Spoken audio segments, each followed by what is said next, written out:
All right, everyone. I think we're live.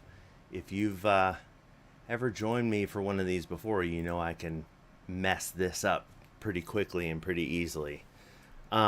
So hopefully you can hear me okay. If you have never seen or heard me before, my name is Mary Beth, and I am joined by Annabelle. Um, just kidding. My name's Rob. I'm joined by Derek, and this is Specialty.Run. We've been sitting around and talking about technology and its intersection with run specialty and the inevitability of the marriage between the two for quite some time. And a lot of the frustrations that happen with technology, a lot of the confusion that happens, and the insights that we've gained by working with all of you. And the fact that there's not really a conversation that's happening in any centralized kind of a way. Since I really love being the center of attention, and I also love to drag Derek into things where he can also be the center of attention, we've decided to put this together. And the idea here is we're going to do something a little bit more informal in a podcast style where we're going to talk about the collision between run specialty and technology. And Derek, can you tell us a little bit about yourself and how you came into run specialty? Yeah. I'm the director of customer service here, so I came to Run Free through the customer service avenue. So for me, it's really about the customer experience. I came into Rum Specialty with a different company and kind of cut my teeth there for about 4 years, and then just kind of immediately fell in love with the industry. And I've been here ever since. I've been with Run Free for a little over a year, and which is insane to say that because it feels like just yesterday, but It does. We couldn't do it without you, really, truly. I appreciate that. Yeah. But But you do learn a lot, and I agree. I mean, I came from a interesting, um, an interesting enterprise space that, compared to run specialty, is pretty boring and very tough to fall in love with. And I've very much fallen in love with run specialty as well, and feel a massive amount of responsibility and desire to keep our industry connected to what I know is the inevitability of the tendrils of technology finding its way into every corner of things. I mean, it's tough to keep up with. I hate to say this, I'm 45 years old. There's stuff that happens now in technology that I'm supposed to be on top of this stuff that I'm surprised by. I mean, for example, me and Steve DeMoss from Big Peach Running talk about AI quite a bit. And, I spend a lot of time thinking about and working with AI. And every time we talk, he tells me something that I have absolutely no idea is the case. Every time we talk. And he always starts every conversation we have with anybody else with, hey, he's the tech guy talking about me. And I'm like, you're the guy that always tells me about the new stuff.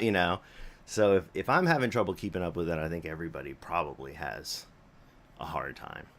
well, Um, it's so fast. I mean, it changes. I mean, in 2 years, it's going to look different. So it definitely is. And I mean, when you think about the overlap between tech enthusiasts and running store owners, and I always talk about Venn diagrams, and I know that's nerdy and drives everybody crazy.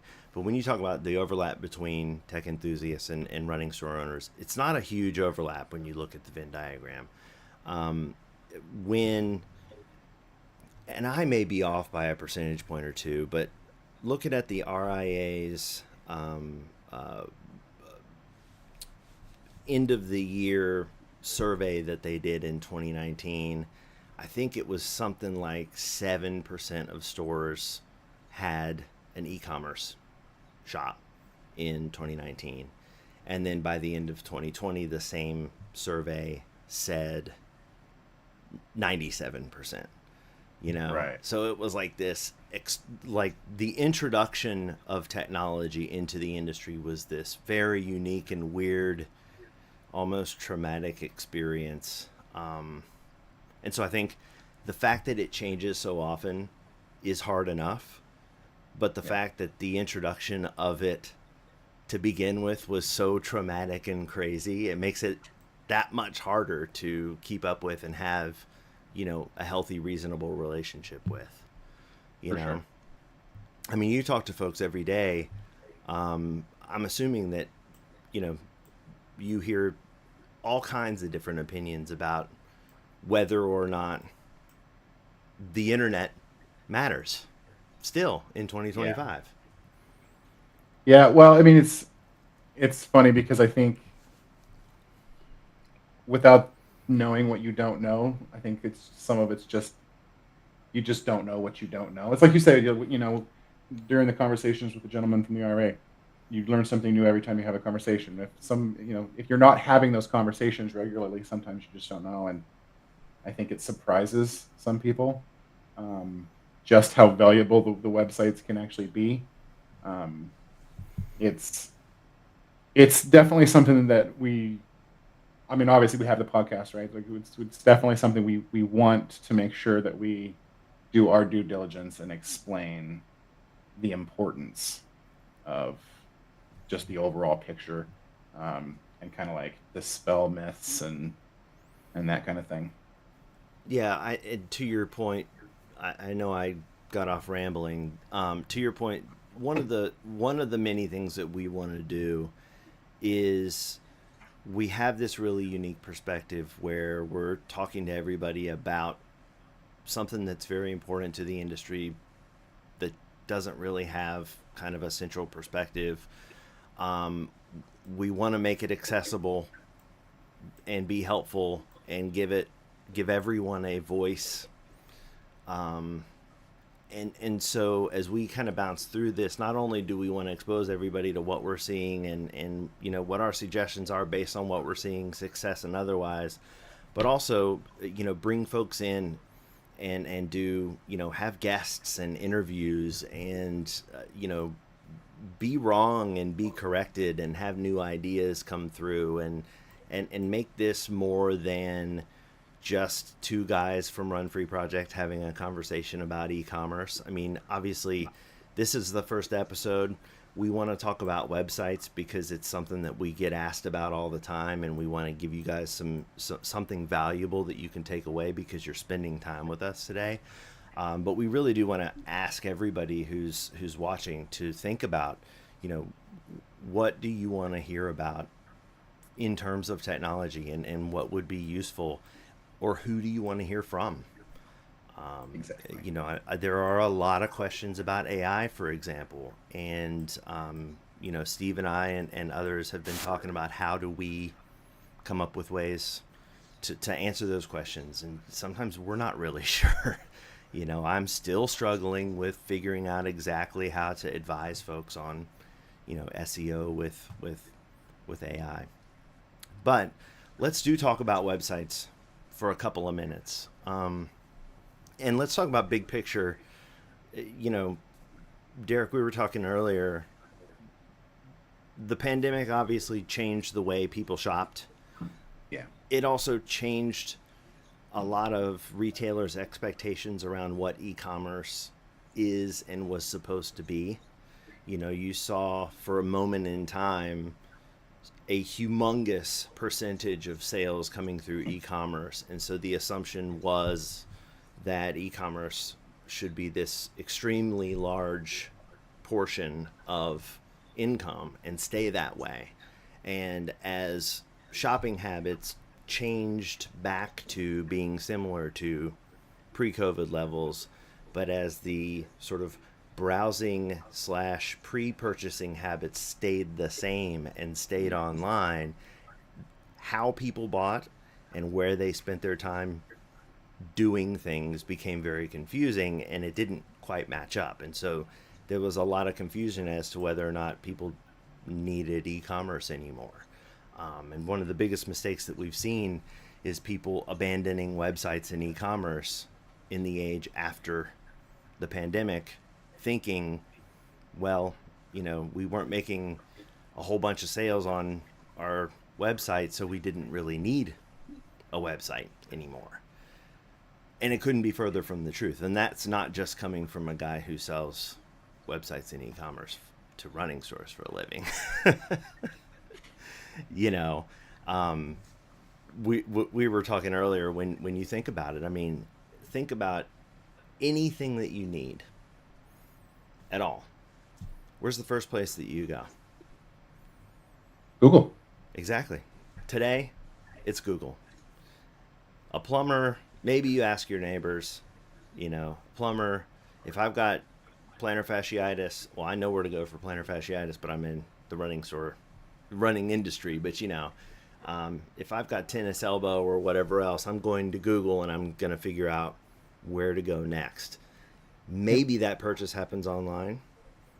Maybe that next step happens in somebody's physical store. But the front side of that interaction absolutely 100% starts with Google. Yeah.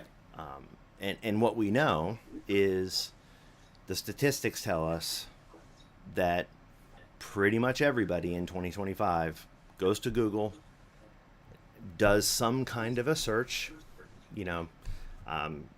Running shoes near me is the kind of easy go-to. And they get the map with the little pins all over it. And they get the listing of the shops down one side. And it's got the pictures and the reviews. And Google does their little magic thing where they have the listing of, who gets to be first on that list, and how and why is always the mystery. And then the person clicks on any given store that's near them. And then the next thing they do is they go to the website. And the statistics say that 87% of those original searchers look around the e-commerce shop to see what they're going to see, what they can expect to see if they were to walk into the physical store. Right. In Run Specialty, most of the time, the first time somebody shops with you, it happens in the store physically, because it happens through a fitting. They go through the fitting process. They fall in love with you because they feel like they've gotten such a great white glove treatment through the fitting. And so having an accurate representation of what's available to them in the e-commerce store is very important. But even more important is that first 30 seconds that they see. Right. It's kind of like your Tinder profile for your business.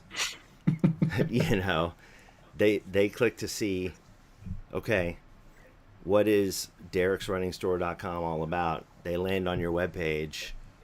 That first page right there, the 30 seconds that they spend there, you want to tell them everything that you would ever want them to know about who you are and what you're all about. Yep. And probably not a whole lot about products necessarily. Maybe about brands you carry, maybe about some of the services that you offer, of course, but, community, people, the thing that you've built over all these years that's so important. Yeah.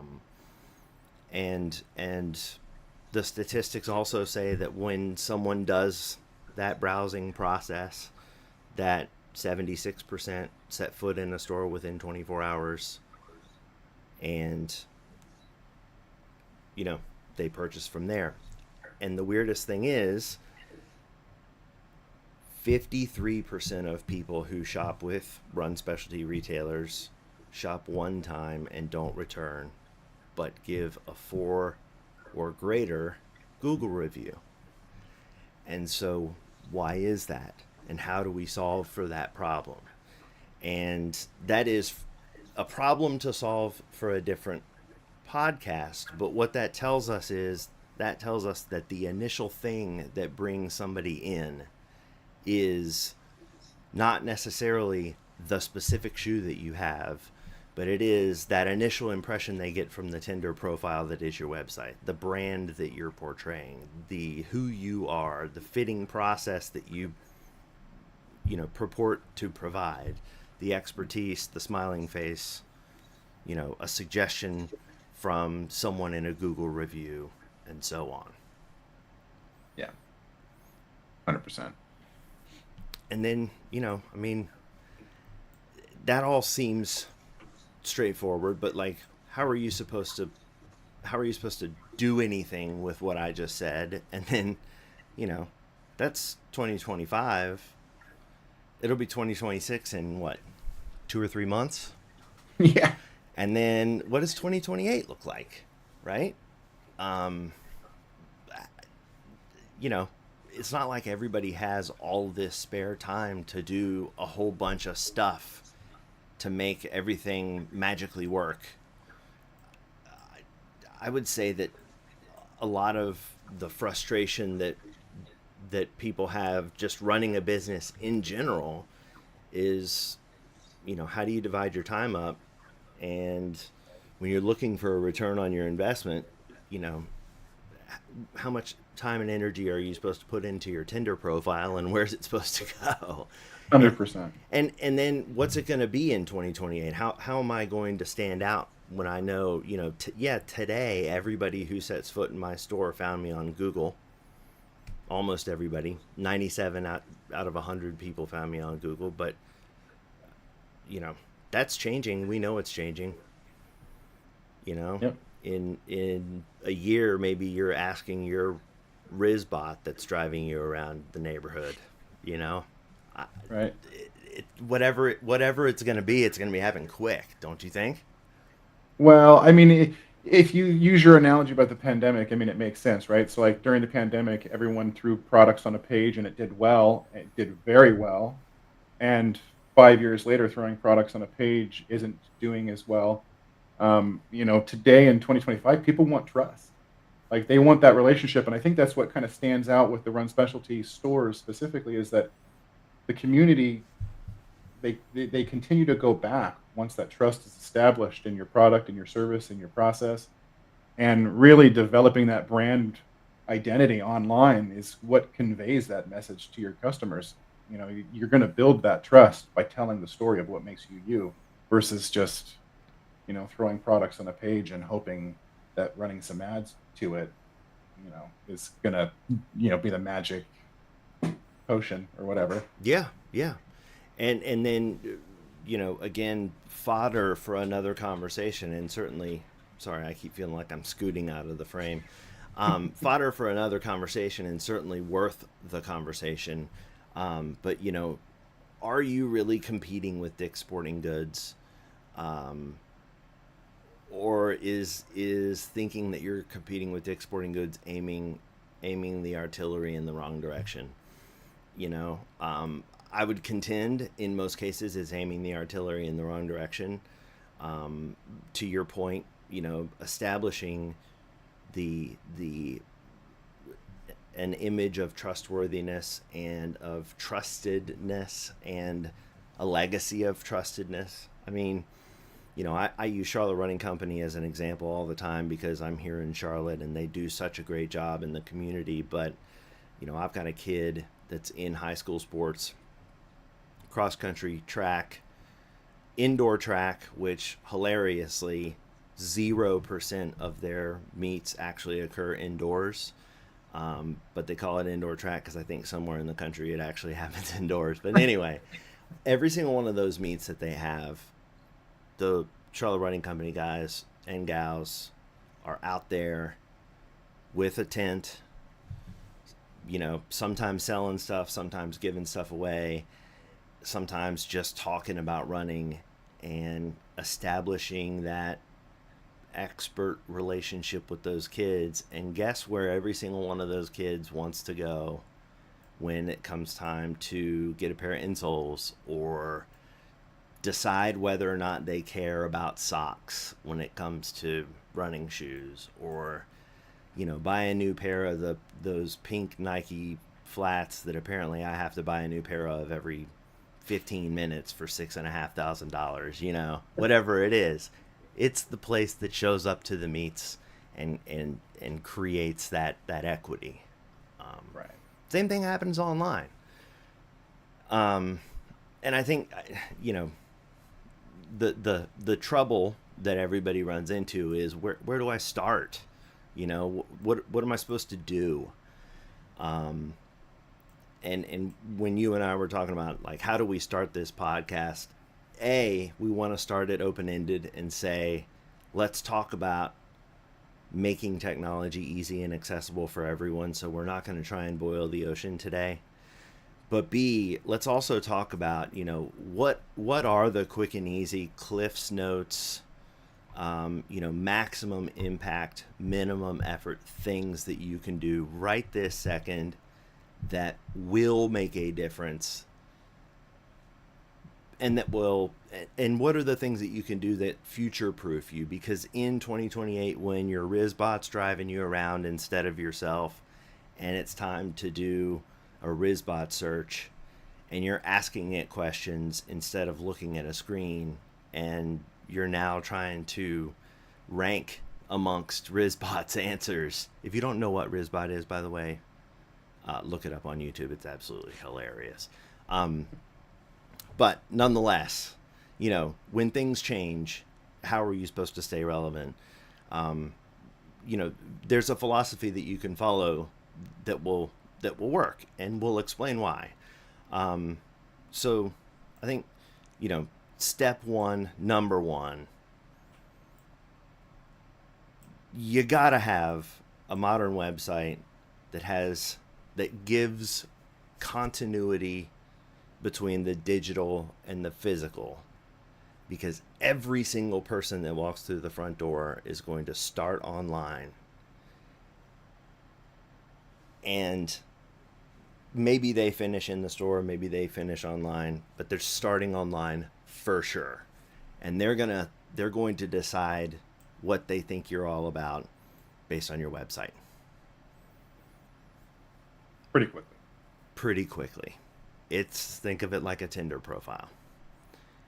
So if you're thinking about where to spend your time, yes, having an accurate representation of products is a great idea, but creating a nice homepage that is a great representation of your store and who you are, your story, pictures of you guys and what you do, is as important as making sure that you're listing the shoes that you have. I would argue almost more important. Same. The story is you telling your customers about yourself and what makes you unique and what you bring to the table is, I think, by far more important than just displaying the product.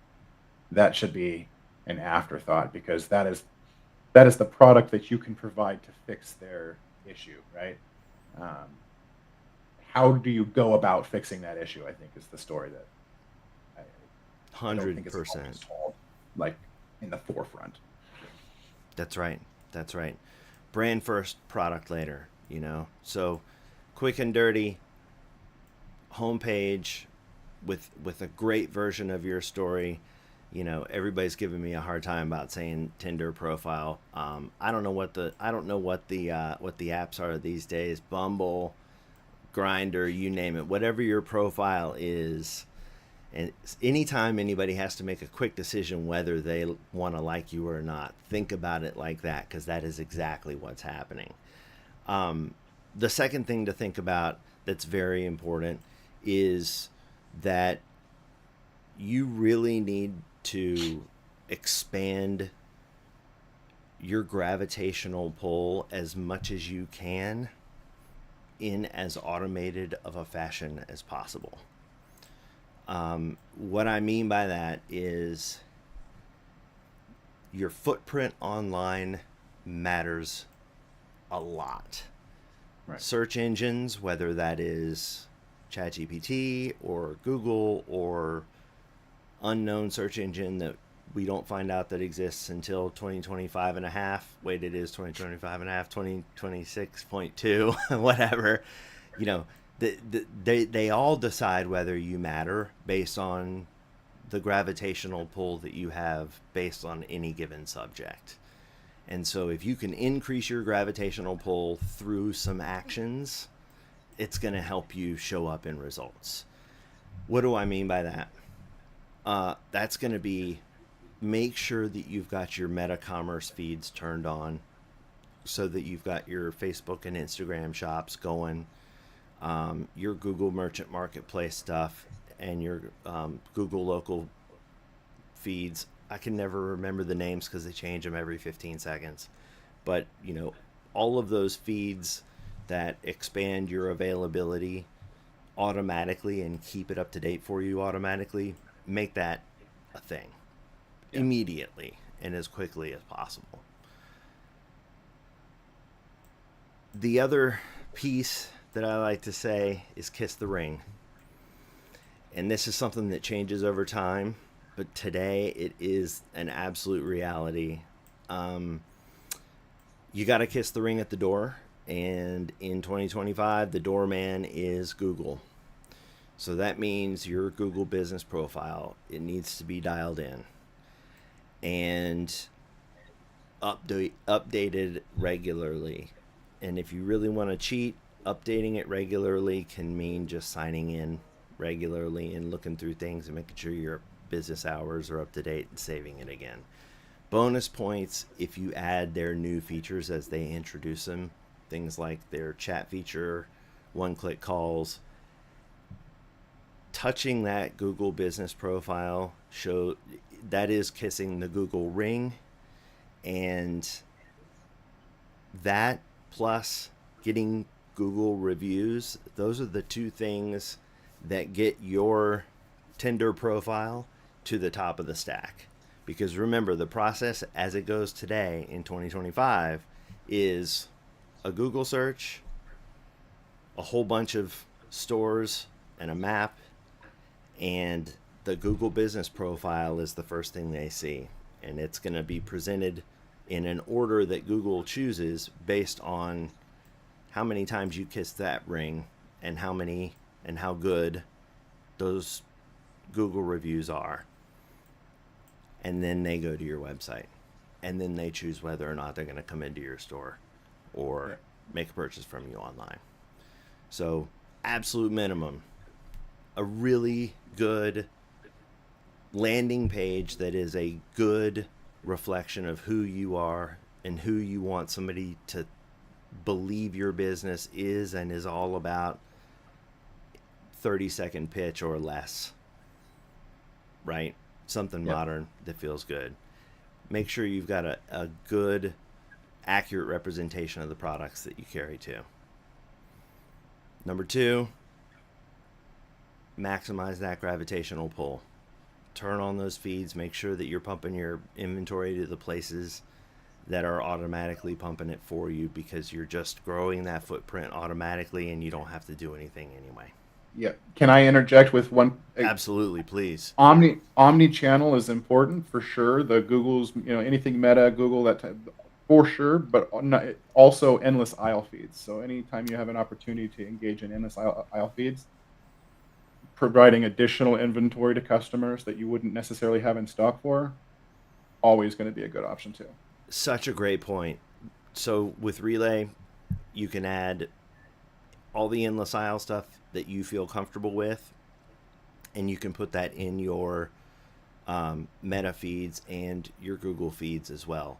So you can decide how you want to present that to the world and expand or contract the inventory that you make available out there, based on what you think is reasonable. So that gravitational pull can adjust based on the endless aisle stuff too. Yeah, good point, Eric.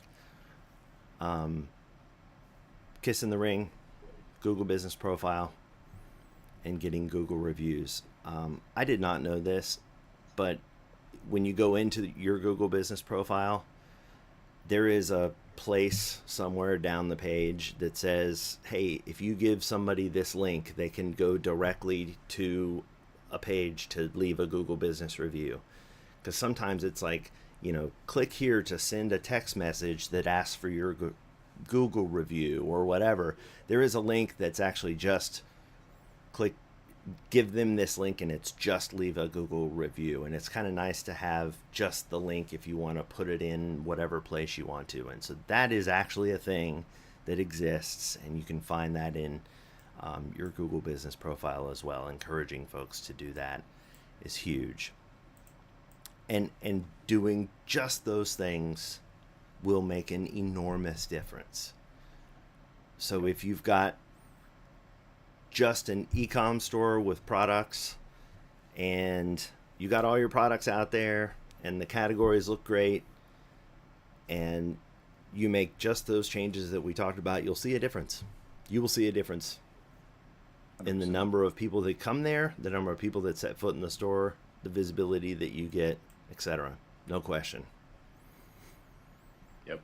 And then when we think about the future, and future proofing, how far down the rabbit hole do we want to go, Derek? Oh, we want to go very far, and we hope everyone joins us, but we'll get there at a certain point. That's right. A lot to unpack. There is a lot to unpack. There are a few nice to have optional pieces that you guys may have heard me talk about in the past, and I'll insert a couple of them here just so that you have them as so you know where they belong on this list, right? So what we talked about, those 4 core pieces, that's going to get you very, very far. The nice to have stuff is creating content that talks about you and your business and the value that you bring to your community. That is, tips for running along Little Sugar Creek during the winter time. Derek's top 10 choices for mountaineering in summer in Boise. Is it Boise or Boise as in like seeing dudes? I never knew. Z as in zipper? It's Boise. Okay. Like seeing dudes. Got it. Well, I'll never forget that now. All right. Nor will I. So Derek's tips on I was going to say on seeing dudes, on mountaineering in Boise in summertime. Things like that. I call them blog posts. I shouldn't say that. That's old man language. Content on those subjects is nice to have on a web page on your site. And the reason is that creates more gravitational pull, because something that we'll cover in a future discussion is that gravitational pull, when you're talking about stuff that stuff that you have expertise in, stuff that you can provide guidance in, the robots, whether that's ChatGPT or RizBot or Google or whatever it is that's going to be taking over next, the way they decide whether or not to suggest you as the result is based completely on your gravitational pull on any given subject. So if you've written or provided a lot of information that seems and feels relevant to a subject, that you're going to become the relevant reference point for that subject. And all of a sudden, you're the expert. I was using an example with Derek when we were talking about it the other day. I'll keep this short. Try. But I was looking up some solar powering a Raspberry Pi, and there's this little company called Adafruit, and I was using ChatGPT to try and figure this thing out, and it was explaining to me how this voltage stuff worked, and it kept referencing Adafruit's website and their products, and I was completely blown away at how seamless the explanation of why it was telling me what I needed to do was laid out the way it was and how it was injecting this Adafruit company's products into the conversation. And when I went to the company's website and started looking through their stuff, what I realized was they were explaining exactly the stuff that ChatGPT was telling me when they were talking about how a lot of their products got used. And I realized then, okay, I see. It's a lot like modern search engines where, if you create a lot of content and gravitational pull, then you become the expert. But again, that's nice to have stuff, and we're rambling. That's a topic for another day. We have taken you longer than we probably intended. Hopefully this is the groundwork for something useful. I know I run my mouth too much, and so it's going to be just Derek next time. I can't do it without you. We're going to have a special guest next time, I believe. And we do want to hear from you. So hit us up anytime, anyway, whether that's social media or through Run Free or on the YouTube channel or whatever else, and let us know what you want to hear about. We can cover it. We're also happy to do any kind of technical deep dives that you want to do as well. But we do want to make technology accessible for everybody. This is not an advertisement for Run Free. This is about making sure Run Specialty thrives in a world where technology is absolutely going to be intertwined with everything that we do, whether we like it or not. Yep. And how to navigate that for sure. Killer. All right, everyone. Thank you so much for joining us today. We will see you in 2 weeks. And cheers, everyone. We're grateful for you.